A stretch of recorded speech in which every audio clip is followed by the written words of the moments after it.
The episode of Locked On Bulls. The Chicago Bulls suffer an embarrassing 35-point loss at home to the Dallas Mavericks.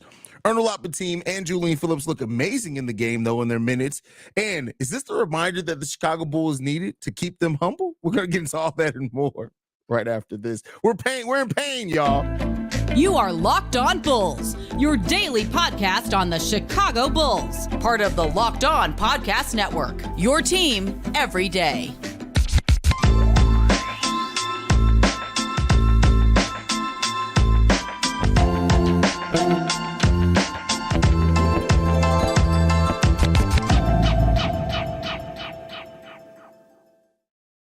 Thank you for tuning in to Locked On Bulls, member of the Locked On Podcast Network, where it's your team every single day. That's Pat, the designer, host, and creator of the Windy City Breeze, and host of the Chicago Bears podcast over at ESPN 1000. I'm Hayes, host and creator of Chicago Bulls and Chicago Bears Central. And today's episode is brought to you by Nissan. Are you the kind of driver that likes to push things a little further? Ever wonder what adventure could be around the next corner? Take the Nissan Rogue, Nissan Pathfinder, or Nissan Armada and go find your next big adventure. Check them all out today at nissanusa.com. All right, Pat, I know it's been a long day for you, brother, but the Bulls made it no better. The Bulls decided to reward your long day in a 35-point dragging by the Dallas Mavericks. This game was over with by the end of the first quarter. What was it, 44-18, something like that? The end. The end is the beginnings, as some would say. 26-8 at one point, bro. Like, it was over by the time the tip-off went up. This is one of the worst shows the Bulls have put on display. No effort defensively. Absolute travesty offensively.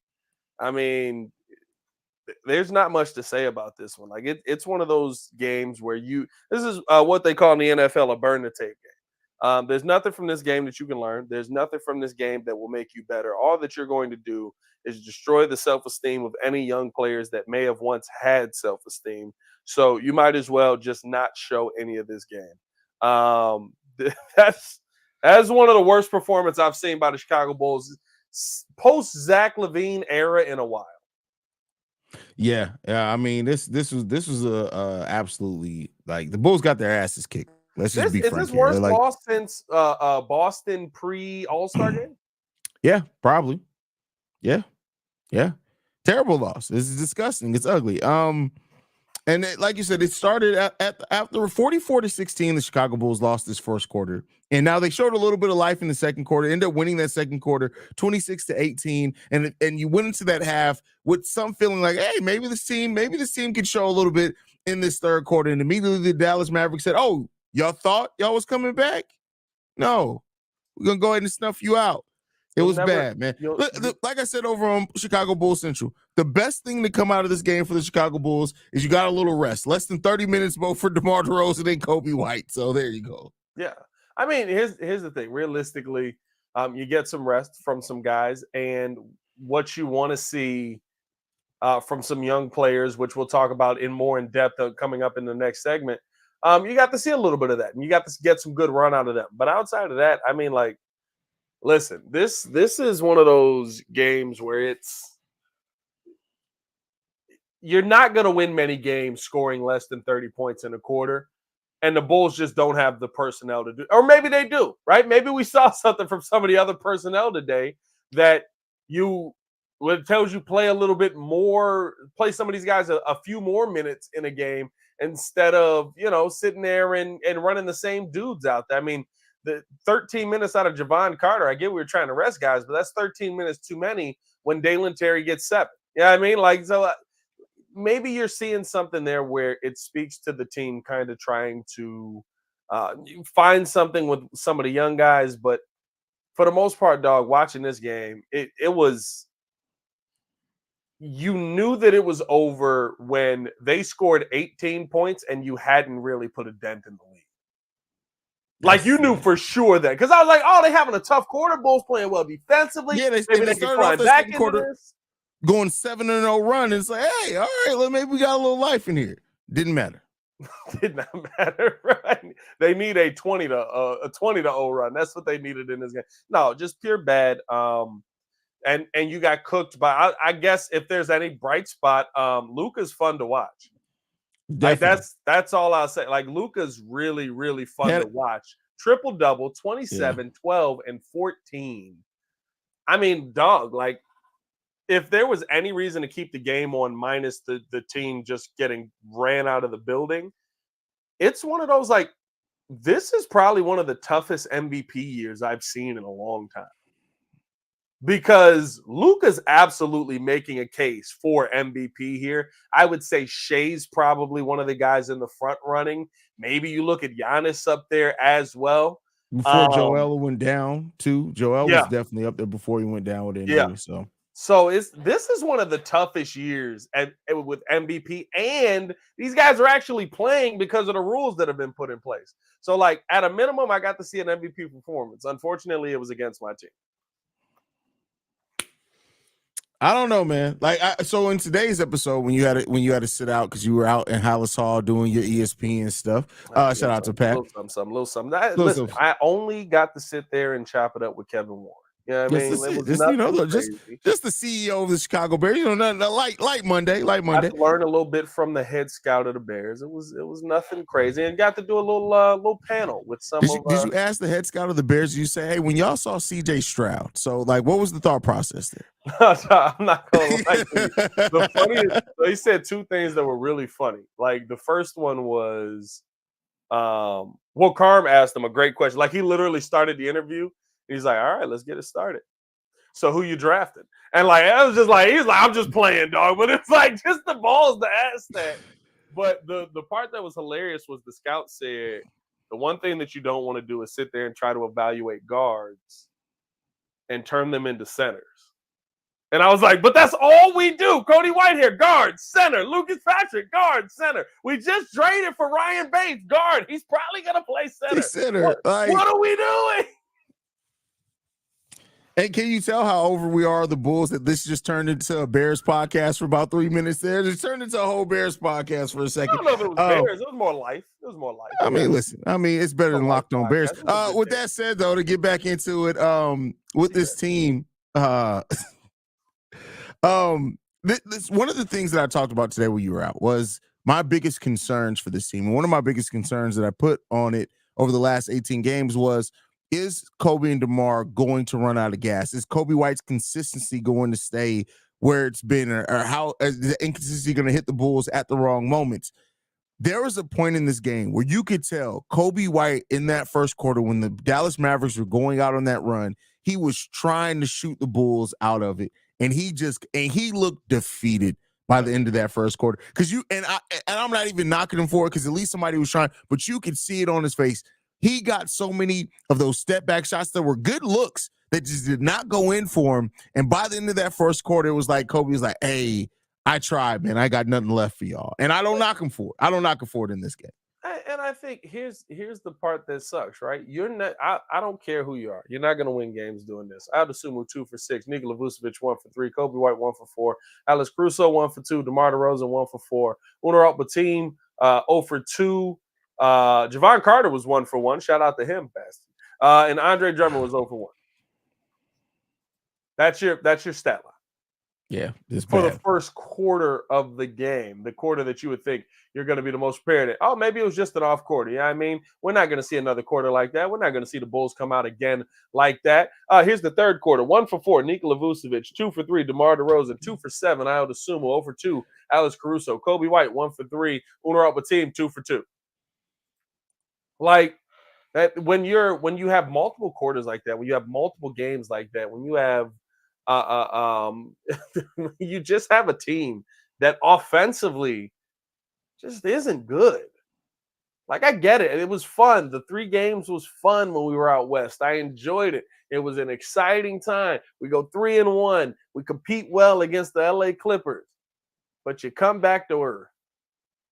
And when you come back to earth and you start to look around the room, you look around the room and you go, we got a lot of dudes that can't shoot on this team.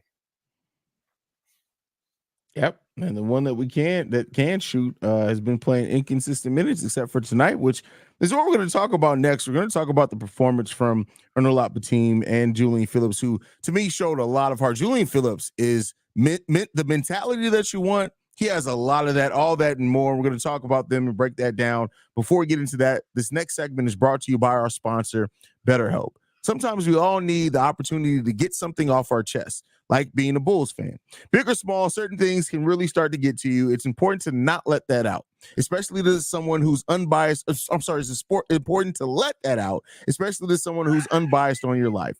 So today I want to say how I really feel about something. You might even been thinking the same thing about it this week, and that is the Bulls are a stressful team. He said, don't let it out. Keep that Keep that in. Therapy can be different.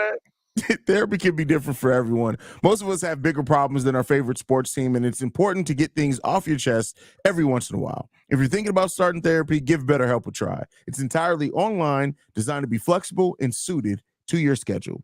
Visit BetterHelp.com/LockedOnNBA to get 10% off your first month. That's BetterHelp, HELP.com/LockedOnNBA. All right, Pat. So we're pulling away any bright spot from this game. It's going to come down to two players. Batum in this game, 25 minutes, 8 for 16 shooting, 6 rebounds, 1 assist in this game, 17 points. He actually led the Chicago Bulls in scoring tonight. Julian Phillips, 28 minutes, 3 for 7 from the field, 3 rebounds, 2 steals in this game, 11 points. I got nothing else, bro. How you feeling about the performance from the two young rookies? I mean, listen, good games, fun games to watch. Would be better if it was, in a winning effort, but they were good games. And I thought that the young guys played well, thought they competed well. I thought that they realized that this was a moment for them to go out there and shine and try and fight through. And they did a lot of that. And so I can't be mad at them at all for their effort on the court. I thought that they played a really, especially Julian Phillips, played a really downhill brand of basketball. I thought we finally saw maybe a little bit of personality out of Batum because he was trying to yam it on a couple people. Mm-hmm. Like he was like, "Listen, I'm here. I'm driving to the basket tough, and I'm trying to put all of y'all in a basket." So I thought it was a fun watch, and I thought that you saw them do what they could with the minutes that they had. You knew the game was over. You knew that they weren't going to get you back in a run. And I thought it was really good time for them. Again, biggest issue. What the heck? Why the heck isn't Dalen Terry playing? 18th overall pick. He's done. Even though we've seen him play well in spurts this season, he's done this year. Like I don't. It's the most confusing thing in the world. I mean, listen, to me, at this point, I'd play Dalen Terry over Javon Carter just because he basically brings everything Javon Carter does, but the theoretical 3-point shooting and no pump fakes. Maybe that's what. Maybe Billy Donovan has a quota of pump fakes he needs to meet, and Javon Carter's what helps us get there. How many pump fakes can you do? How many? But no, it was really good to see Batum show that personality, like you said. And there was even some times where if you watch this game outside of what like the totality in the team and just watch how he moved defensively, how he operated in space and kind of always closed out on people, Arnold has a lot of potential there. And I really hope that Billy Donovan keeps this in mind, that the Bulls keep this in mind, that this kid has it. And you can't teach mentality, and that, well, I guess you can't. You can improve mentality in a degree, but like him and Julian Phillips just have it. And there was a period Julian Phillips tried to yam it a couple of times too, and just couldn't get Julian Phillips he goes in with that reckless abandonment. It was a couple of times though, because we were at the studio. We had a photo shoot going on, so we were at the studio, and then that game was on. So I'm watching the game as we're doing the shoot and all that. Oh, that's why Kid had on the Michael Jackson jacket with all the I don't know what. Like, he got a plethora of jean jackets, bro. Like, I don't know. I have no idea, bro. He's the king of jean jackets. Bro, as much Bulls merch as I have, he has that many jean jackets, bro. Like, it's a lot of jean jackets, bro. It's crazy. Style for him, and he was like, "I'm sticking with it." But no, honestly, it's like I watched Julian Phillips on multiple occasions just try to rise up and dunk Daniel Gafford. And it was like he was trying personally to get him. And Gafford turned him away every time. But it, like, seeing that fearlessness where you got your shot blocked. Okay, maybe I'm not going to go down there no more. No, that's not what Julian Phillips was about. He was like, I got my shot blocked and I'm going right back down there. I'm going to attack again. I thought that you saw some really good things out of both young guys. And listen, that's what you want to see from from a second round pick and a guy who went, Batum is undrafted and we just signed him from overseas. Yeah, because Sanago was the other undrafted guy. Like, for those to be your pickups, and I look at all three pickups as solid pieces, I think you might have hit on something. Now, I don't know if it's going to be stars in the NBA or anything like that, but to be able to see 17 points out of Unaralt Batum in a game where, listen, the Mavs were trying to run it up, so their good defensive players were still out there. I thought it was a good showing for him. I mean, I appreciate seeing it. It's just I need Billy Donovan to recognize it, and I need Billy Donovan's coaching overall to like. I get it, and you made this point several times, and it's a good point to make. Is that Javon Carter is getting paid? The Bulls are going to play him, but at this point, listen, I like you're gonna have to pay him regardless. He's actively hurt. Like, don't get me wrong, he gave us 3 really good games in a row, and I think that was it for the rest of the season. I don't know if he has anything left in the tank at this point. I don't expect much from Javon Carter out here. I mean, listen, his first name's Leroy. Leroy Javon Carter. That is crazy. Javon as a middle name is wild. I mean, how many Javons you know for middle name? I don't know. I don't ask too many people their middle name. I don't even know your middle name. I talk to you every day. I have no idea if you even have a middle name. So I don't know. Thought we were closer than that, dog. I mean, listen, thought we was brothers, man. We are. But when's the do you know my middle name? Exactly. Here's the wild part. I almost feel like I've heard your middle name. You have heard it before. Let me see. Cordero. Wait, hold on. You're not supposed to say my name out loud to people. I mean, listen, at this point, we all know what it is.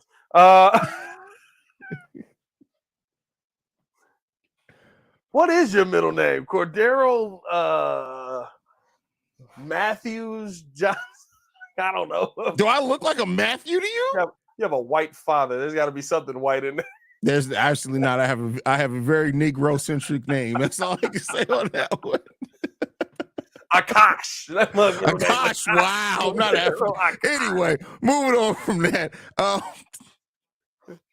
did we get here? How did we even get on middle names? Anyway, Sonny said his middle name's in the handle. Overall, all jokes aside, when it comes down to the bench rotation, that was another thing that was on my list on the biggest concerns is that, we got 2 big players that were supposed to be coming off for bench in Ayo and Caruso in the starting lineup now. But Billy Donovan, just as usual, Billy, it's like he comes into the season with an idea, and if that idea doesn't work, he just keeps going with it until I guess he hopes it's going to work. Javon Carter hasn't worked for this team. Andre Drummond, in a game where Derek Lively was killing you off the bench and Daniel Gafford, they both was playing great defense. Both centers had over 20 points. Why is Andre Drummond only playing 16 minutes? Yeah. No, facts. And this would have been a time for you to maybe, like, I'm not a fan of the 2 big lineup, but maybe try it. More, I should say. At one point, and I don't know if the game finished this way, but at one point your bigs in the paint were 8 of 9. I think they finished, 18 for 19. I said that wrong. At one point in the game, they were 18 for 19. That tells you how weak the paint defense was. Daniel Gafford went 9 for 9 today. We got the Daniel Gafford revenge game 3 years after we got rid of him. Like, I don't know, man. This was defensively down low in the bench rotation, stuff like that. It's tough because it's one of those, like, on one side, we can blame Billy for not doing enough. But then on the other side, it's like, but what are you going to do? Yeah. Like, when your players play that poorly, there's nothing you can do. And sometimes that is how the night goes. But I do think that I would like to see Billy do more with the bench rotation. But what was he going to do tonight? I have no answers for that, though. I don't know. But, hey, we'll keep this thing moving along. We're going to get into the final topic. Was this the reminder that the Bulls needed? Which, this is going to get funny. I'm not going to lie to you. But first, we got to tell you guys all about Nissan. Are you the kind of driver that likes to push things a little further. Ever wonder what adventure could be around the next corner? Our friends at Nissan have a lineup of SUVs with the capabilities to take your adventure to the next level. The Nissan Rogue is perfect for city drives and great escapes. Class exclusive Google built-in is always updating your assistant to call on for almost anything. Gone are the days of connecting your phone. Google Assistant, Google Maps, and Google Play Store are built right into the 12.3-inch HD touchscreen informant system. Bet the wife likes that. The 2024 Rogue is the perfect midsize crossover for your next adventure. The 2024 Nissan Armada will change what you expect from a full-size SUV. Picture a rugged 4x4. You can seat up to 8 in first-class luxury and style. Snow White would love that. Tow bigger and explore further in the 2024 Armada. All you got to do is take the Nissan Rogue, Nissan Pathfinder, or Nissan Armada. Go to your next big adventure. Shop NissanUSA.com. All right, Pat. Before we head home today, gotta ask this question. No. Was this a reminder that the Chicago Bulls needed, or Chicago Bulls fans needed Jesus? I don't know. Like what I look at it this way is that, and I said this over on Central, the Chicago Bulls are who we already knew that they were. I get it. Every time they're gonna be one of those teams. They're gonna win a few games. They're gonna lose a few games. They're gonna win a few games. They're gonna lose a few games. To me, forget reminding the Bulls. The people that need to be reminded that this is still part of what your team is right now is the front office. They need to be reminded, because you cannot go into this offseason and think, oh, we're cool, because you're not. We're not cool. I mean, listen, is this the reminder that the Chicago Bulls needed? What are you reminding them of? That they're bad? 5-14 start. No. Because they're going to play a couple more games and be competitive. I believe they're now 500 for the month. I said they would finish out the month 2 games above 500. They're still on pace to do that. Guess what? That gives optimism. That gives hope. We're going to get to the end of the season, and everybody's going to be sitting there talking just like I'm talking right now and saying, well, what did we do this whole season for? I don't know either. Like, I'm not going to lie, because you're in the same spot that you've been the entire time with this regime. The biggest difference is now, and this is the one part that I hope this does unlock, and I know it won't, but it would be what I would love. Seeing tonight's game tells you I may have something in Unaralt. We may have something more in Julian Phillips. We need to find them consistent run in the lineup at about 10 to 15 minutes as much as possible. They need to be running 10 to 15 minutes a game, no matter what. Impactful parts of the game, too. You don't have to have them in at the end of the fourth quarter, but maybe have them in at the second quarter, end of a half. Maybe have them in between the first and second quarters, right? As you're going from the end of that first right into the second. You need to find impactful minutes for these guys, because you might have talent there to go along with other young talent in Kobe White. Is this the reminder that the Bulls needed? No. But is it a reminder that there's no future with the team that you have built? I would hope so. There's no future here. Yeah, I mean, let's hope that that's the case, man. You have something in Earl. You have something in Julian. I would say this: you have something in Dalen too. You can't expect somebody that raw to work it out themselves in practice, and with the player development staff has done wonders. But at some point, you need game reps for these guys if you really want to get something out of them, and that's been the problem with kind of how AK is drafted. I still think a lot of these guys have talent, not out on them, but you drafted players that need heavy development in a team that you don't have time to develop them on the court. The Bulls at this point would have been better suited to go with players that maybe didn't have as high of a ceiling, but had a skill set that was ready to go to contribute to the team that you were going to try to win. Now, AK and Eversley have to take that back and figure out, how do we now bring this all together in a way that makes sense? Dalen isn't going to develop without getting minutes. Adama isn't going to develop without getting minutes. Ernolap is the closest thing that you have is probably going to be able to develop, but that's only because he's been a pro since he was 19 overseas. Yeah. Right? These guys need minutes. You brought in Leroy freaking Javon Carter in this mug, who we were excited for. I understood why at the time, but at this point now, you got to look at your young guys and you got to really look at them and say, if we really want, just like what Kobe and Ayo really hitting development peaks this year. If you really want to raise the ceiling of this team, the young guys are going to be the most important part of that. You're not going to get vet minimum players that are going to dramatically raise the ceiling of your team. It's just not going to happen. I'll ask this just to play devil's advocate on an episode where they don't deserve it. Are we trying to rush the development of some of these players that we've talked about seeing clear development from? I wouldn't say rush it. I would say, in my opinion, it's not Because we're just it. like, throw them to the fire, get them out there. You got to play. Rushing it to me would say, hey, bet, you're going out there, you're playing 25 to 28 minutes a game. I'm not even saying that. I'm saying you should at least be able to work out a consistent 10 to 12 minutes for these guys.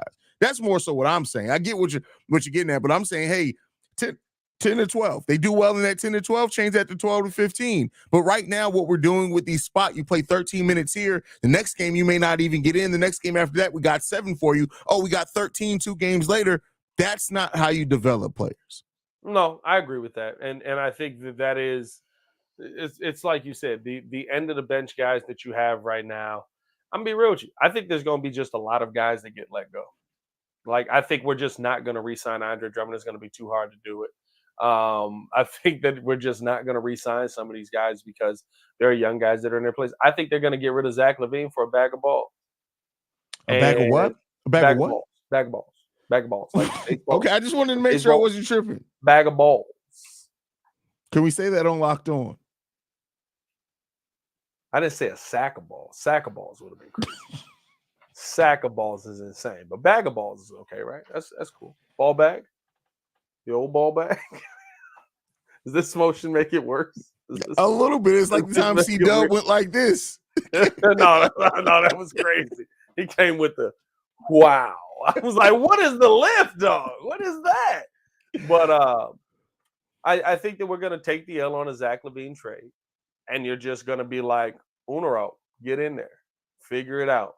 I think that there's going to be a shock to a lot of Bulls fans coming next season if AK does things kind of to put the guys that he's drafted in certain positions and that he's selected in certain positions. But we'll see, man. I don't know. This was one of the worst games of the year. One of the worst games definitely of this month. And hopefully it gets better from here. Yeah, so we got a day off before we come back and play the Pacers on Wednesday, I believe. That's the first of a back-to-back. Play the Pacers, and then I can't remember who we play Thursday. So, we'll be here for a back-to-back. Let's hope that the Bulls get a win over at least one of those games so we can talk about a win in here in this week. Anything left, Pat, before we get out of here? Yeah, I'm done. Hey, follow us on everything at Locked On Bulls. You can follow me on everything at Pat the Designer. I don't know if y'all can tell. It's been a very long day for me, and the Bulls made it none better. Yeah. You guys can follow me at CEO Hayes. I want to remind you guys that Locked On Bulls is free and available on every podcasting app and platform of your choice, as well as YouTube. For Pat the Designer, I'm Hayes. This has been Locked On Bulls. Peace, y'all. Peace.